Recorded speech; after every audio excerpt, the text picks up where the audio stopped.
Shalom.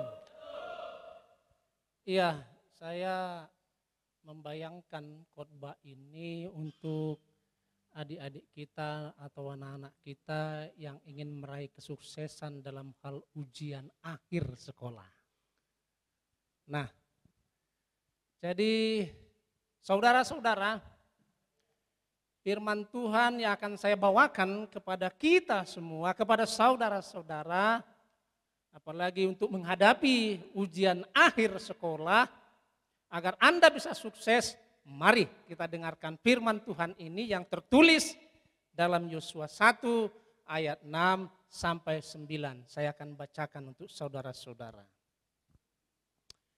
Kuatkan dan teguhkanlah hatimu, sebab engkaulah yang akan memimpin bangsa ini, memiliki negeri yang kujanjikan dengan bersumpah kepada nenek moyang mereka untuk diberikan kepada mereka. Hanya kuatkan dan teguhkanlah hatimu dengan sungguh-sungguh.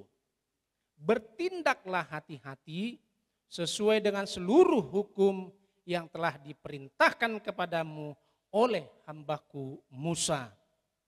Janganlah menyimpang ke kanan atau ke kiri, supaya engkau beruntung kemanapun engkau pergi.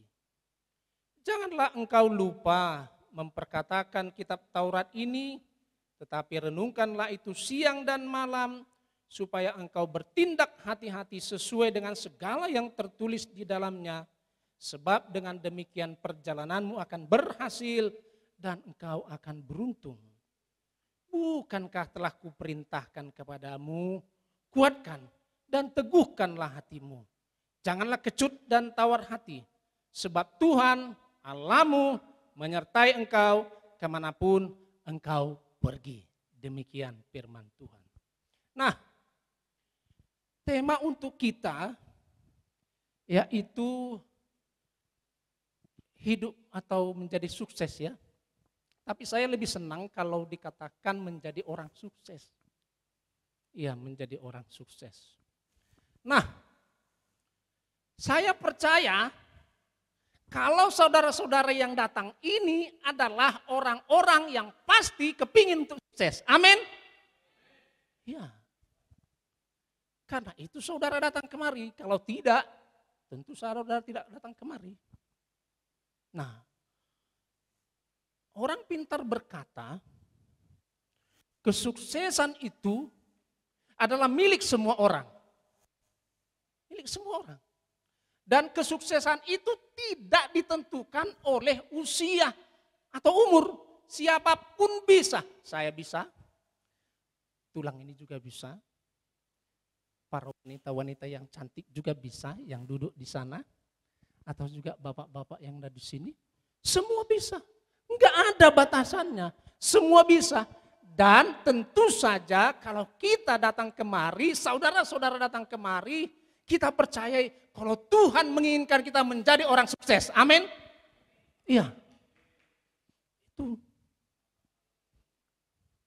Sabar Pak. Nah, dalam firman Tuhan ini ada beberapa hal yang mau dikatakan bagaimana supaya kita menjadi sukses. Bagaimana supaya kita orang Kristen, orang yang percaya kepadanya punya hidup yang sukses, punya keberhasilan dan sukses. Apa saja itu? Yang pertama, bagian pertama adalah orang percaya yang mau jadi sukses harus punya visi. Harus punya visi. Itu harus punya cita-cita. Dan saya percaya kalian semua yang datang kemari pasti punya cita-cita. Ada yang mau jadi dokter. Ayo tunjuk tangan. Iya. Ada yang mau jadi pendeta? Wah pasti banyak. Iya itu. Dan masih banyak lagi yang ada di benak kita, yang ada di hati kita. Iya. Karena itulah yang dinamakan visi. Dan firman Tuhan ini juga mengatakan kepada kita, melalui Yosua, Tuhan punya visi jauh ke depan. Apa itu? Tuhan menginginkan supaya Yosua itu menjadi pemimpin bangsa Israel. Untuk apa? Untuk memasuki negeri Kanaan. Itu yang pertama. Yang kedua, Tuhan punya visi supaya bangsa Israel punya negeri. Dan ini sudah dijanjikan Tuhan kepada nenek moyang mereka. Abraham, Ishak dan Yakub. Ini. Dan Tuhan tidak pernah lupakan janjinya. Iya, ini visi Tuhan. Dan yang ketiga, Tuhan ingin supaya Yosua selalu beruntung dan berhasil. Tidak hanya kepada Yosua, tetapi juga orang-orang Israel. Itu. Nah, Bapak Ibu saudara-saudara atau adik-adik yang terkasih. Dalam mewujudkan visi ini pasti harus ada usaha. Ini. Kalau Anda mau menjadi sukses, sukses itu tidak datang dengan cara membalikkan telapak tangan begitu saja. Harus ada usaha. Iya, dan itu dikatakan dalam firman Tuhan itu bahwa Allah juga punya misi melalui Yosua dan bangsa Israel. Visi sudah diberikan. Dan misi juga diberikan Allah kepada bangsa Israel. Apa saja itu? Nah, ada beberapa hal yang mau dikatakan dalam firman Tuhan ini. Dalam misi untuk mensukseskan visi Allah, Allah meminta Yosua, Allah meminta bangsa Israel supaya Yosua punya kecerdasan emosi. Kecerdasan emosi. Ini penting. Kenapa? Kenapa Tuhan bilang kalau Yosua itu harus punya kecerdasan emosi? Dari mana bisa kita dapat? Firman Tuhan itu berkata, kuatkanlah dan teguhkanlah hatimu. Ini. Kuatkanlah dan teguhkan hatimu. Loh, ini dari pertanyaan. Kenapa? Ada apa dengan firman Tuhan ini? Mengapa Yosua harus dikatakan kuatkan dan teguhkanlah hatinya? Yosua harus punya percaya diri. Yosua harus berani. Yosua harus punya mental yang positif. Yosua harus gagah berani. Dan Yosua harus punya, istilah sekarang PD. Orang percaya, orang pintar bilang, percaya diri itu penting. Kenapa ya? Kenapa percaya diri itu penting? Karena itu akan mempengaruhi diri kita dalam menghadapi tantangan. Dan ini akan menular kepada para anggotanya. Yosua itu sebagai pemimpin bangsa Israel. Kalau dia sendiri juga gagah berani, kalau dia sendiri juga sama sekali cecek baluang. Kalau dia sendiri juga letoy. Kalau dia sendiri juga, aduh minta ampun. Dia sendiri juga sudah takut. Apa yang terjadi sama anggotanya? Apa yang terjadi sama bangsa Israel? Tentu saja sudah kalah sebelum bertarung. Ya. Dan ingat untuk meraih kesuksesan pasti akan ada tantangan. Apa tantangan yang dihadapi oleh bangsa Israel? Nah, saudara-saudara yang terkasih, saya ajak baca dalam Bilangan 13 ayat 1 sampai 33. Musa mengirim 12 pengintai ke tanah Kanaan. Dari 12 itu 10 berkata bernada aura negatif. Kenapa? Mereka bilang, kita nggak usah ke sana lah. Mengerikan di sana. Karena apa? Karena orangnya seperti raksasa dan kita seperti belalang. Bayangkan kita itu. Atau juga kami juga sudah lihat orang-orang di sana adalah orang-orang yang sifatnya kanibal. Tahu kanibal?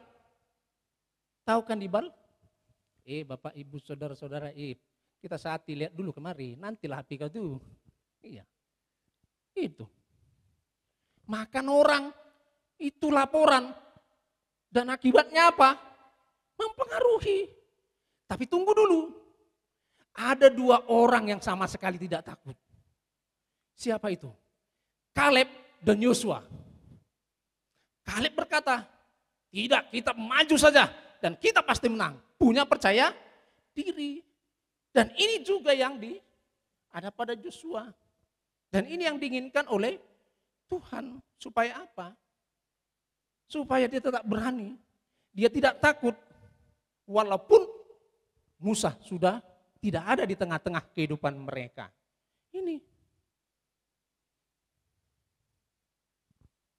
Nah, dan tentu saja Allah tidak menginginkan kegagalan bagi bangsa Israel. Karena kegagalan adalah hasil dari kebodohan.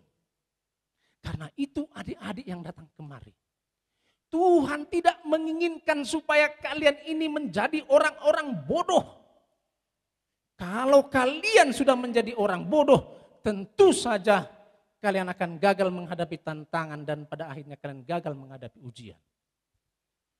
Dan untuk menghadapi itu apa? Untuk mengatasi itu apa? Bagian yang kedua yang diminta Tuhan kepada Yosua adalah apa? Supaya dalam dirinya, dalam diri orang Israel ada kecerdasan intelektual. Apa itu? Yang pertama dalam kecerdasan intelektual, Allah menginginkan kepada Yosua agar dia hati-hati. Hati-hati. Dan dia harus berjalan sesuai dengan koridor hukum, aturan-peraturan, dan juga hukum Taurat yang sudah diberikan Tuhan kepada bangsa Israel dan juga melalui Musa. Coba bayangkan kalau kereta api lari dari jalur gimana hasilnya. Kan oleng, jatuh, rugi semua. Itu juga yang diinginkan Allah kepada Yosua. Hati-hati dalam bertindak. Kalau dibilang hati-hati, tentu dia sudah harus berpikir dua kali ketika mau berucap, ketika dia mau melakukan. Demikian juga kepada adik-adik. Ketika kalian mau melakukan, menghadapi ujian, kalian harus hati-hati. Baca soal itu pelan-pelan. Baru kemudian pikir, lalu kemudian jawab. Sehingga tidak asal. Iya. Dan tentu saja, kalau tidak asal jawaban itu, pasti akan berhasil kalian jawab. Dan hati-hati dalam menjawab, pilihlah yang paling mudah. Yang kedua, cerdas intelektual, Yosua diinginkan Tuhan itu supaya fokus, konsentrasi terhadap visi dan misi Tuhan. Dia sebagai pemimpin, maka dia harus fokus apa yang diinginkan Tuhan, yaitu mereka akan masuk ke dalam masuk ke dalam negeri Kanaan. Itu yang mereka fokuskan, itu yang harus fokus. Tidak boleh oleng ke sana kemari. Yang ketiga, nah ini yang diinginkan Tuhan apa? Dia harus jalin komunikasi dan informasi kepada bangsa Israel. Apa itu? Memperkatakan kitab Taurat itu, memperkatakan firman Tuhan itu kepada bangsa Israel. Tidak boleh didiamkan. Iya, ingat adik-adik. Kerjasama itu ketika belajar, bukan kerjasama dalam ujian. Iya. Di dalam belajar bersama ada informasi, ada komunikasi, ada tanya jawab, sehingga terjalinlah diskusi dan tentu saja ada ilmu yang terjadi. Ya. Baru kemudian apa?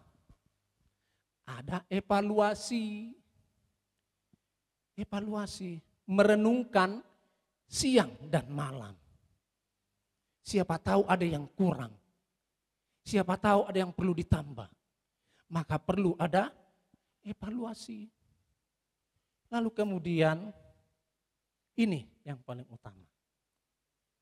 Ada memanage waktu. Harus mampu disiplin. Harus mampu mengatur waktu. Yosua disuruh memperkatakan kitab Taurat itu dan merenungkannya siang dan malam. Enggak dikatakan Tuhan, Yosua, kau ini belajar 8 jam ya. Kau istirahat 8 jam ya. Kau bekerja 8 jam ya. Tidak. Tapi dia sendiri harus bisa mengatur waktunya. Iya. Dia harus bisa mampu itu. Dia harus mampu disiplin. Dia harus mampu diminta tekun di sana untuk melakukan apa yang diminta oleh Tuhan. Itu dia harus tekun.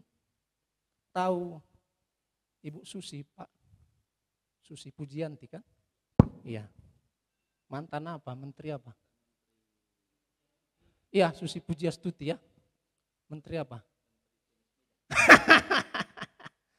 Langsung gagal ujian akhir, Pak. Iya. Menteri Puji Astuti dia katakan menjadi orang sukses bukanlah karena dia orang kaya atau miskin. Tapi menjadi orang sukses adalah karena apa? Karena kegigihan dan ketekunan seseorang itu. Ini yang diminta oleh Tuhan. Yosua harus menjadi orang yang tekun dan bisa memanage waktu. Dengan singkat kata, Tuhan tidak menginginkan Yosua itu menjadi orang malas. Orang Batak juga tidak menginginkan orang Batak itu menjadi malas. Salah satunya yaitu adong puda. Unang halo sohan. Maaf kalau saya mengejanya kurang baik.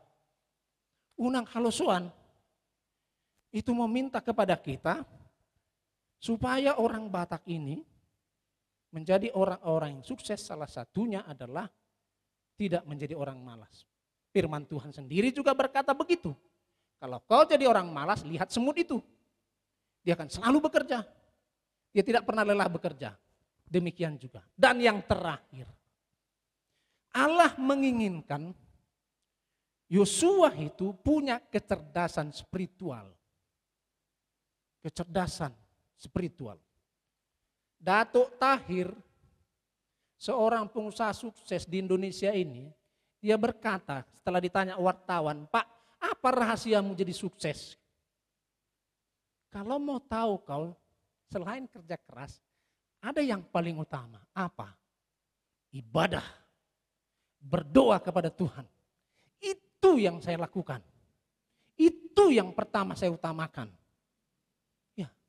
Demikian juga firman Tuhan ini berkata kepada kita, Yosua harus punya kecerdasan kecerdasan spiritual. Apa itu? Dia harus tetap teguh imannya, menyatakan bahwa Tuhan itu beserta kita. Tuhan itu ada di tengah-tengah kita. Tuhan itu beserta mereka dan selalu menyertai mereka dalam suka dan duka. Dan kalau kita baca dalam Bilangan 14 ayat 42, Musa marah kepada bangsa Israel. Mereka ingin maju menyerang. Tapi Musa bilang, tunggu dulu. Jangan dulu. Di situ enggak ada Tuhan. Kalau Tuhan itu tidak ada di tengah-tengah kamu, di tengah-tengah kita, maka hasilnya kegagalan. Nah ini firman Tuhan berkata, keberhasilan itu, kesuksesan itu ada ketika apa? Bersama Tuhan. Dan itu juga dikatakan kepada kita, Yohanes 15 ayat 5. Di luar Yesus, kita orang percaya tidak akan berbuah apa-apa. Kecerdasan spiritual yang diminta oleh Tuhan kepada Yosua, supaya dia selalu mengingat Immanuel. Tuhan itu beserta mereka. Tuhan itu beserta kita. Dan saudara-saudaraku yang terkasih, adik-adikku yang terkasih yang akan menghadapi ujian.